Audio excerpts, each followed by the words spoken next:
Donc, dans le labo, on travaille avec des petits verres, le C. elegans. On a des modèles pour l'ALS, la SLA, dans le laboratoire.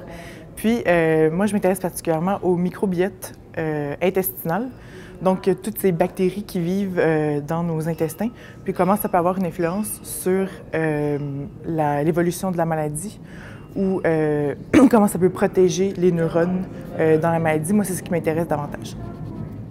Donc, au départ, je voulais travailler sur l'Alzheimer, puis j'ai travaillé un peu sur la sclérose en plaques, puis j'ai trouvé cette opportunité pour faire ma maîtrise qui était sur la SLA, qui était vraiment un total hasard.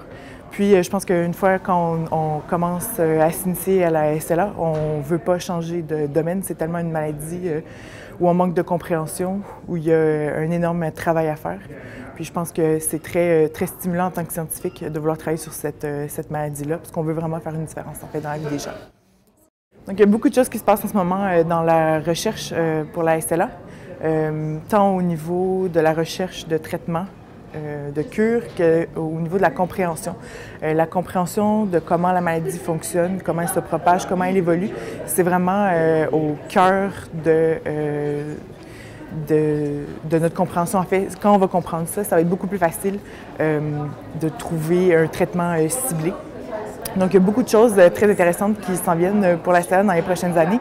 L'objectif d'ALS Canada, c'est en 2024, donc avoir une cure.